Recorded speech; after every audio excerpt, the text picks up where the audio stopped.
Okay, let's continue the next corollary. Corollary 4.4.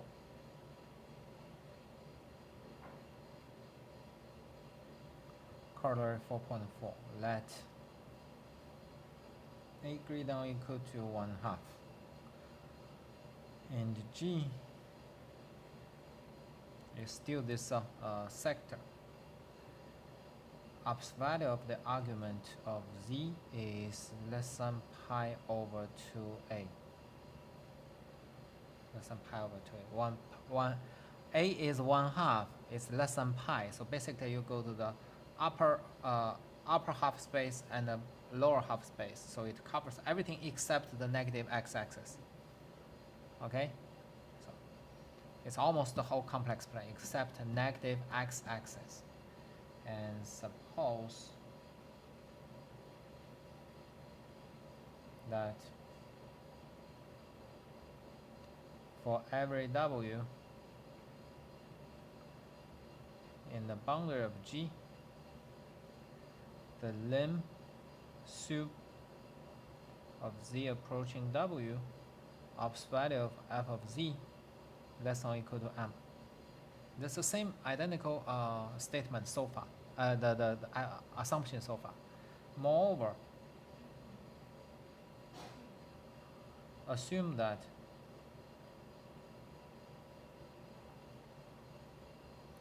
for every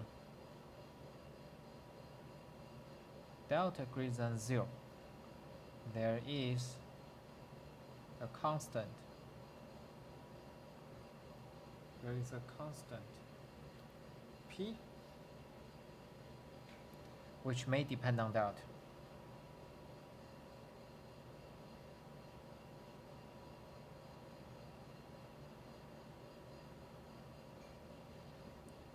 Such that ops value of f of Z less than or equal to P times exponential of delta times ops value of Z to 8th power. So here this A is this A. This is the crucial change. Okay? For Z in G and ops value of Z sufficiently large, then ops value of f is less than or equal to m for all Z in G. All Z in G. Okay, so first of all, this statement is different. I mean, this condition is different from the condition in the corollary 4.2. In the corollary 4.2, here it is the ops value of Z to B's power with B strictly less than A. Okay, that's in the corollary 4.2. Because of this condition, we can insert a number C between A and B and go through that computation. But this place, you cannot do that. You cannot do that, right? Because A is equal to A, so there's nothing you can do. All right? So let's see, how do we go around it?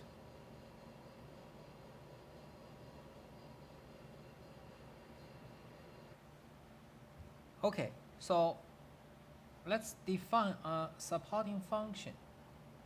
Define capital F from capital G to C by capital F of Z equal to f of Z times the exponential of negative epsilon Z to A. Negative epsilon Z to A, where this epsilon is arbitrary and positive.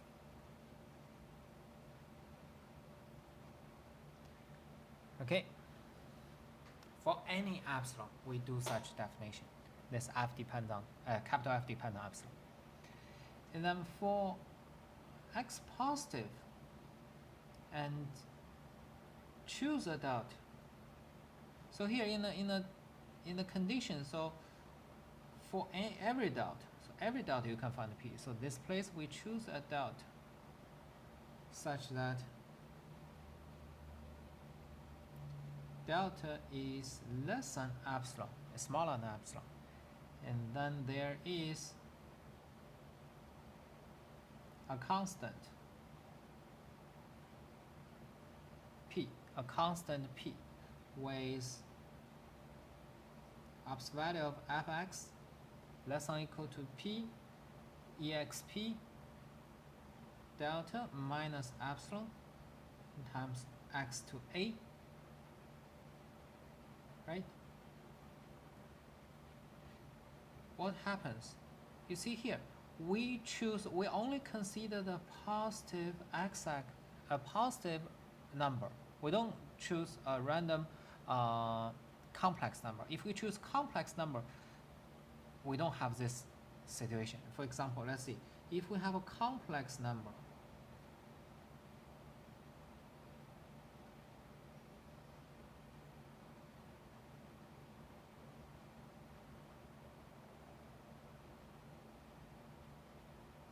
this is what we have, and then by the condition it is equal to it is less than or equal to p times exponential this one delta ops value of z to a, and times this is exponential the real part of negative epsilon z to a. Okay, they're different, totally different. But if z is equal to a, if z is a real number, if z is a real number, this is real. The real part is itself, and then you combine them together, and a positive. So ops value of z is a. So for z equal to x positive, we can get this. We can combine these two and get it. So that's a special condition for the positive real numbers. So we do have this. And be careful, this delta minus epsilon is less than 0. Delta minus epsilon is less than 0. Okay, so let's check. Delta minus epsilon less than 0. X is positive, a is also positive.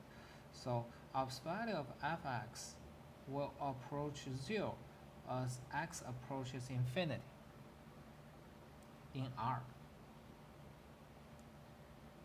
Hence, if we only consider the positive real numbers, at infinity it approaches 0, so this is bounded. The supremum will be bounded, and we call it denoted by M1. So this M1 is this supremum. M1 is equal to the supremum. M1 is, okay.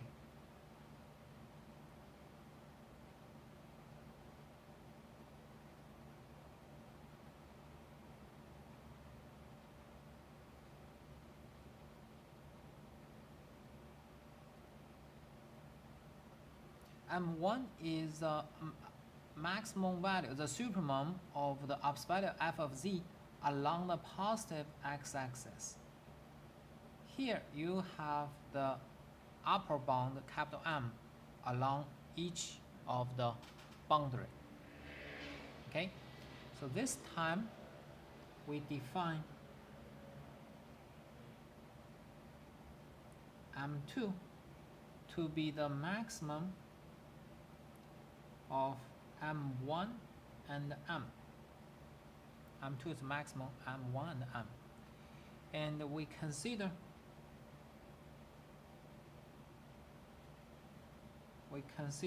H plus.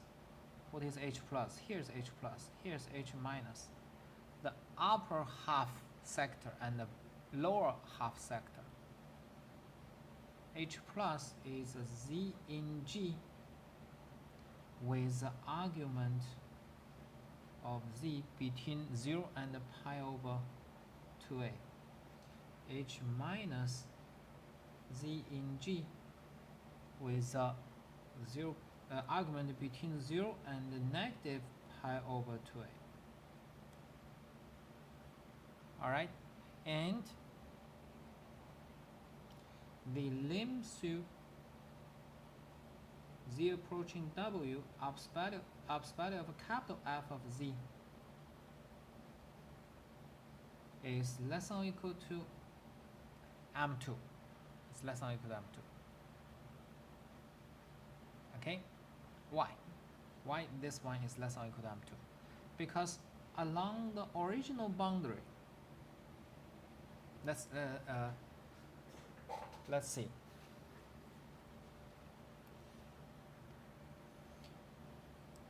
Okay, why this is correct? Let's check. For w in the boundary of h plus and boundary of h minus. So along this positive x-axis, it's not a problem. It's less than m1. m1 is less than m2, so it's less than m2. Along the original boundary of this g, for example, for this ray, for z with the argument of z equal to pi over 2a, let's compute. So f of z exponential, capital F of z exponential negative epsilon z to a. Okay, and z is rei pi over 2a. Rei pi over 2a. So z to a is r to a ei pi over 2. Ei pi over 2. What is ei pi over 2? Ei pi over 2 is I. So I times r to a. So this is equal to fz exponential negative epsilon times r to a times I.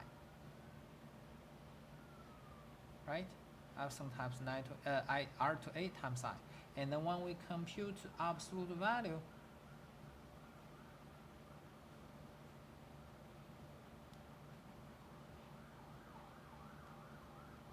this part has absolute value 1.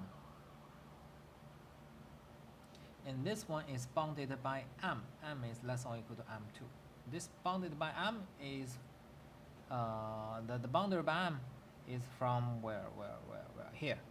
Is from here. The lim sup is less than or equal to m. So we get the lim sup. Actually, I don't have it. I just need this.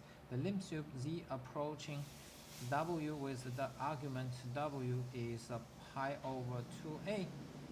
Absolute value of f of z is equal to the lim sup absolute value of little f z. Z approaching w, argument w is pi over 2a. It is less than or equal to m. Alright? So that's the reason you can pass from the lim sup of the absolute value of capital F to the lim sup of the absolute value of little f. And similarly, for z with argument z equal to negative pi over 2a, the boundary, be careful, we only check the condition on boundary. Then you have everything except there is a negative I. This is negative I because you have a negative pi I times negative I times pi over 2.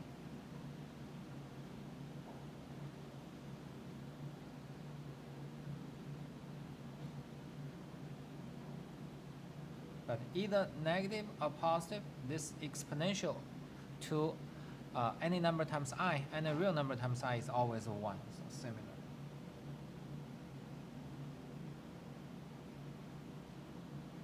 We have absolute value of f of z, capital F of z is equal to absolute value of a little f of z.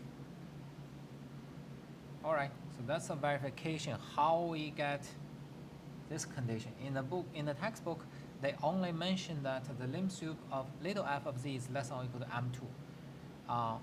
Well, you have to connect the limit sweep of little f of z to the limit sweep of capital F of z. Okay, so this is a one of part. Okay, after this, the textbook says using hypothesis 4.5. What is 4.5? 4.5 says using this hypothesis for z in G, and this is sufficiently large, ops value of z is sufficiently large,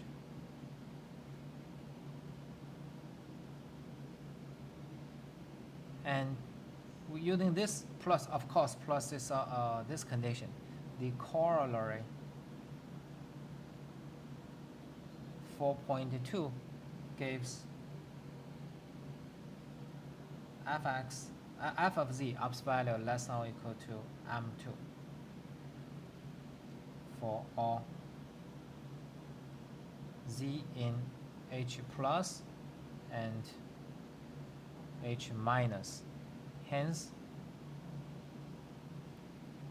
ops value of f of z is less than or equal to m2 for all z in G. So this is a sentence, the explanation in the textbook. Then I have some questions. Question 1. For the corollary is applied to capital F of z, but this condition is about little f of z.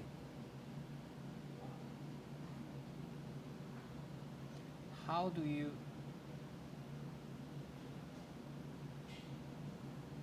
you get the corresponding condition for capital F of z?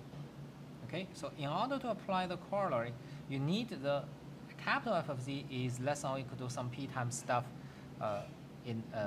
for the sufficiently large z. But here it's just about little f of z. That's the first question. And second question, in the corollary, we have b less than a, but here we only have a, no b. Why can we apply the corollary here?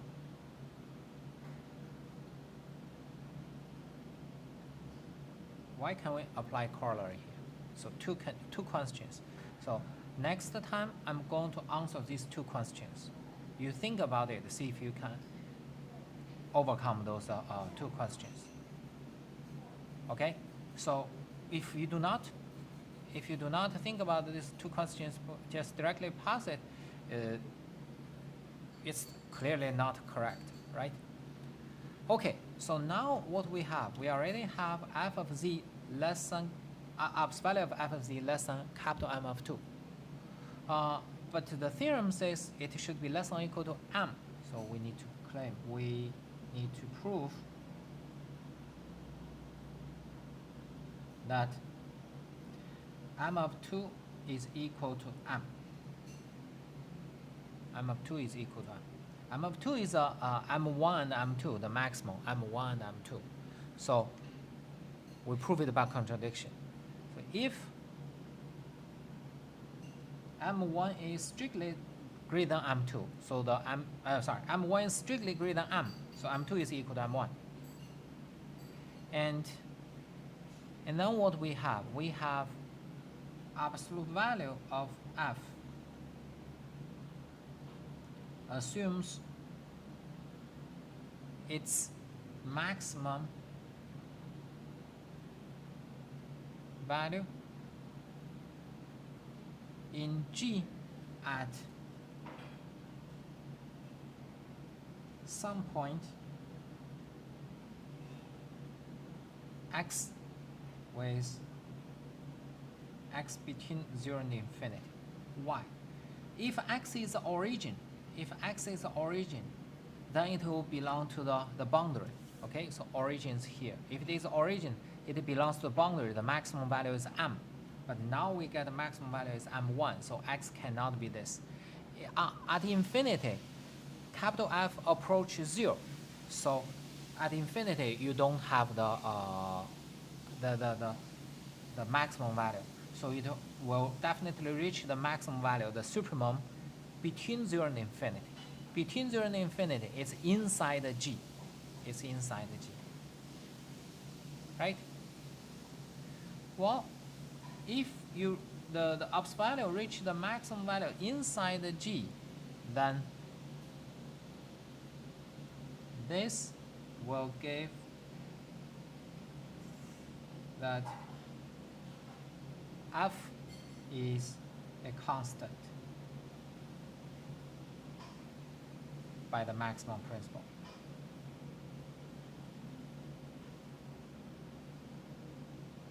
Maximum principle. Okay? But we know that this is not a constant. Well, if it is constant, then clearly it is correct. But otherwise, if it's not a constant, hence m has to be equal to m1. M has to be equal to m1.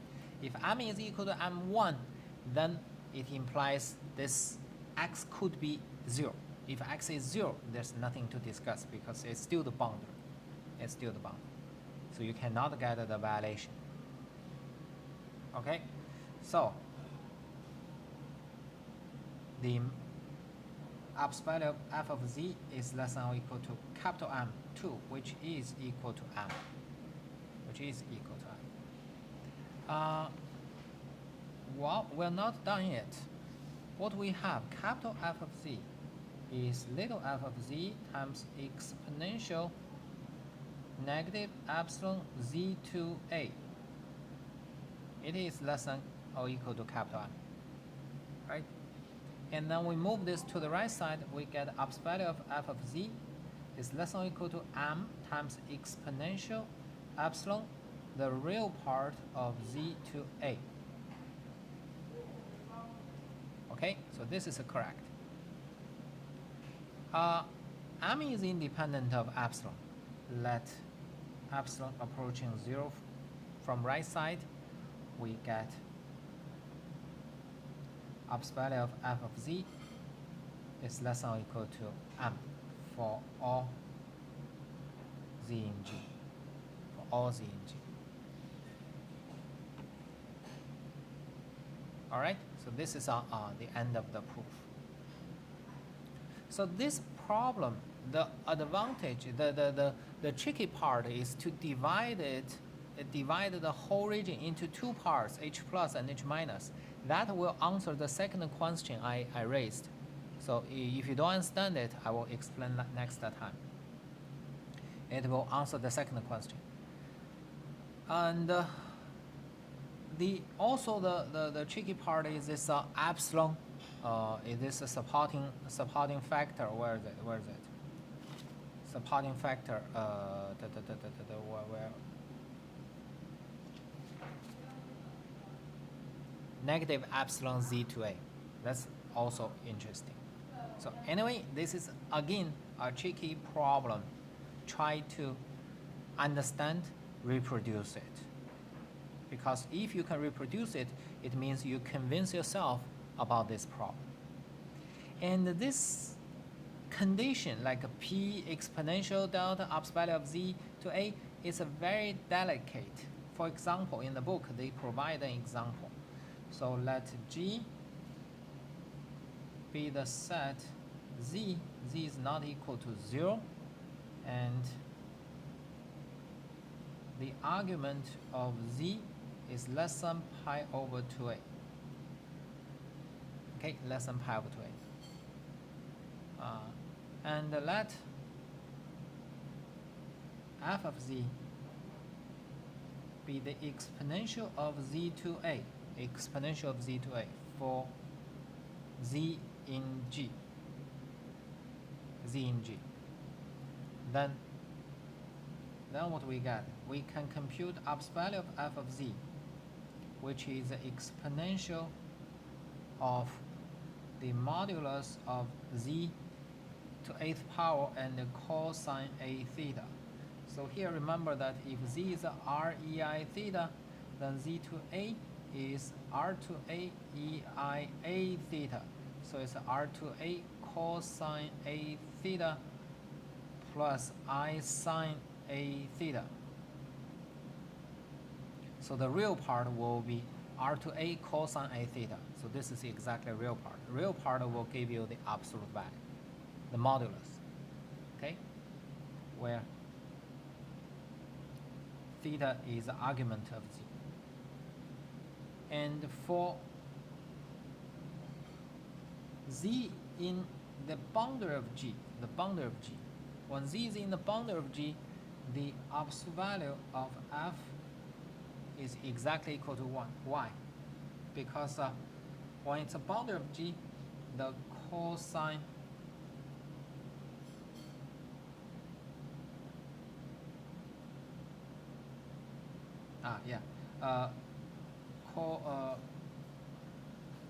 is a cosine a times pi over 2a.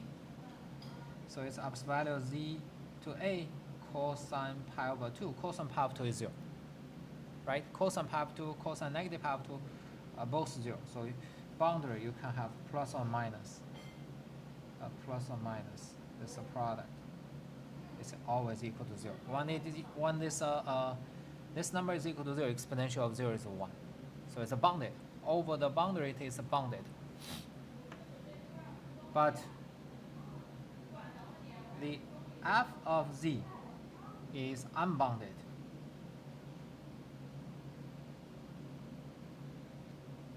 Inside the G. F of z is of course unbounded because whenever you have a z equal to z is equal to a real number, then it will blow out. Right? So when z is x in R plus, then the f of x is unbounded. Okay, so it tells us, so this condition f of z is very close. It's very, very close to the condition in the proposition corollary 4.4. But the corollary we need the delta. The delta should be arbitrary delta. But here you cannot guarantee that. Arbitrary delta, that's not possible. Okay? So this example just tells us it's very difficult to improve the corollary 4.4.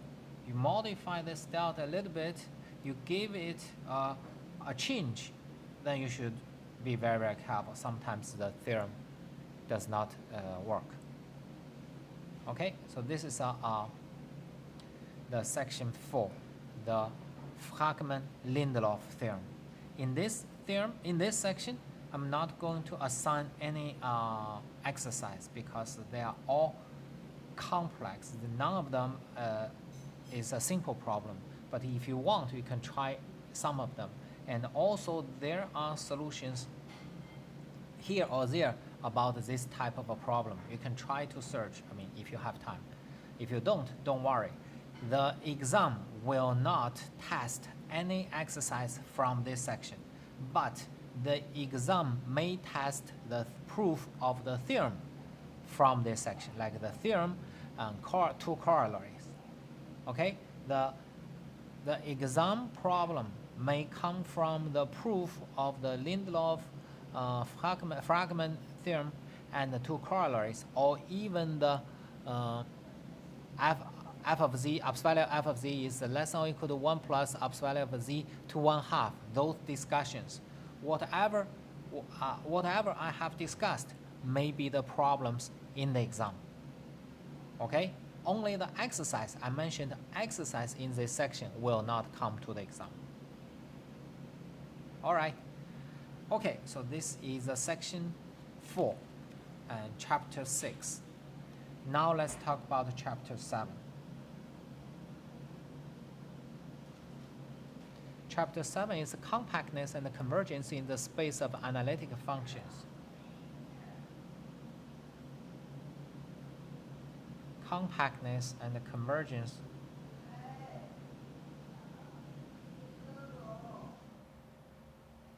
in the space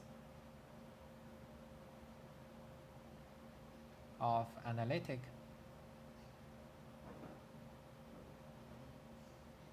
functions. All right, so let's see. This is the general function spaces. The first section, the space of continuous functions.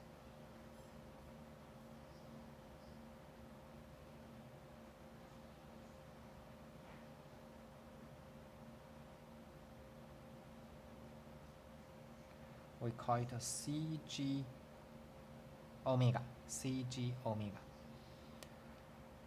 Okay, so first definition.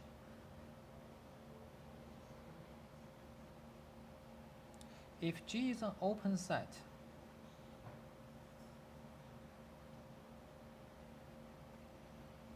in the complex plane, and omega D is a complete metric space, arbitrary complete metric space, then designate by CG omega the set of all continuous functions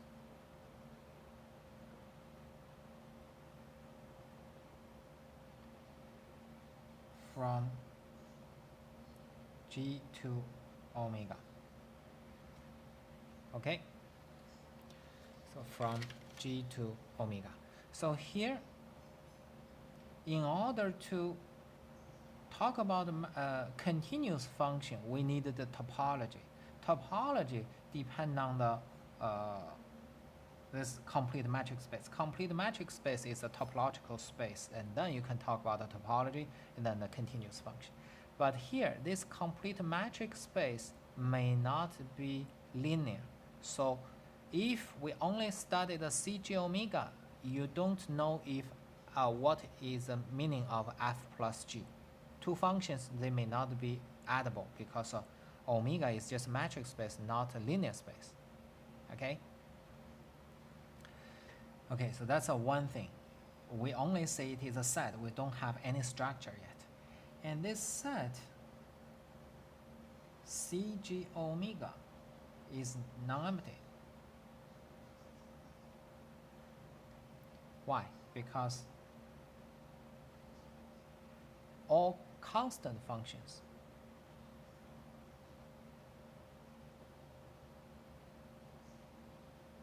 are continuous, belong to CG omega. So it's not empty. But it is possible that CG omega only contains constant functions.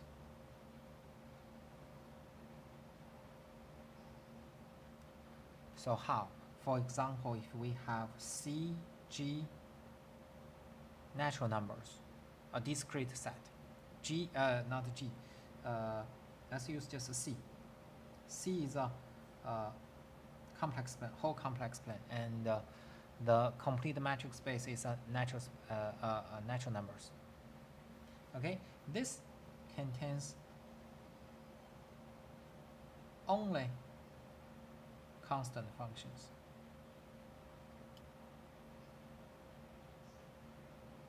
Only constant function, because here this is a connect set. The set of natural numbers is disconnected, totally disconnected.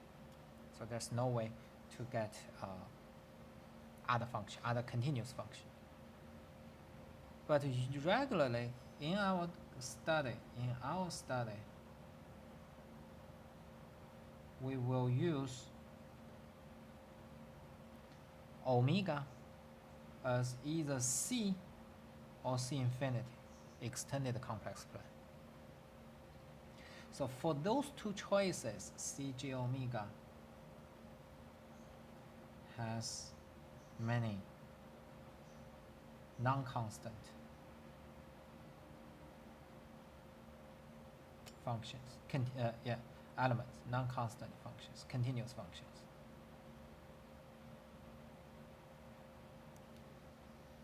Non-constant continuous functions.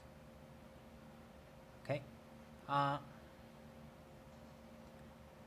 We know that you have analytic functions, right? At least. And the other thing is that in the C and the C infinity, we may have addition. Then you can have linear structure.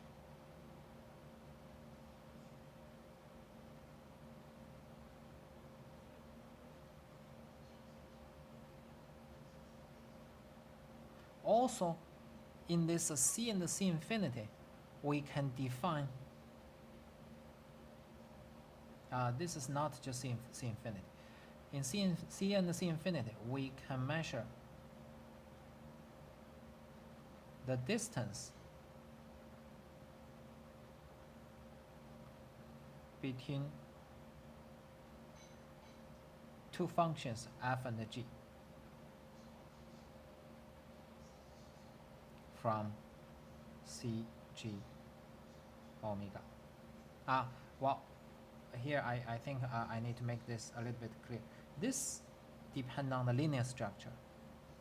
It's because the C and the C infinity are linear space, but this is not dependent on the linear structure. It depends on the metric and the topology.